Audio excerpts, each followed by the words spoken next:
Your engine temperature gauge is creeping into the red zone, the warning chime is dinging on your dashboard, and you suddenly realize your radiator fans have gone completely silent.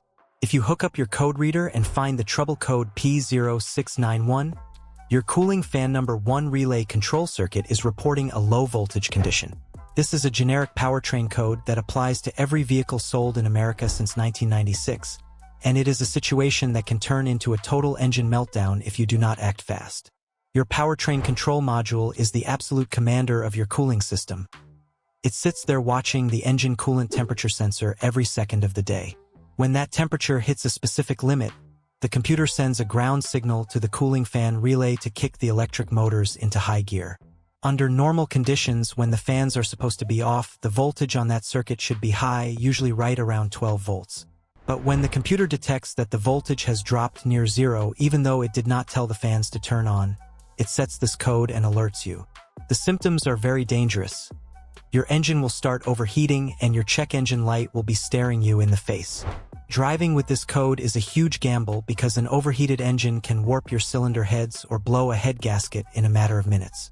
In my experience as a master technician, the number 1 cause for this code is actually a simple blown cooling fan fuse.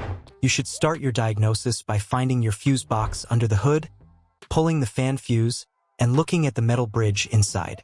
If it is snapped, you might have solved your problem for just a few dollars. However, if the fuse blows again immediately, you have a direct electrical short somewhere in the harness that needs to be found. If it only blows once the engine gets hot, then your fan motor is likely dragging and pulling way too many amps, which means the motor is failing and needs to be replaced. A good trick is to try and spin the fan blades by hand while the key is off. They should spin as smooth as silk. If they feel stuck or crunchy, that motor is frozen. If the fuse and the fan motor are both healthy, then your cooling fan relay has likely failed internally. You can try swapping it with another identical relay in the box to see if the fans come back to life.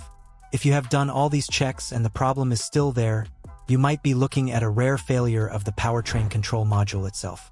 Do not take any chances with a hot engine.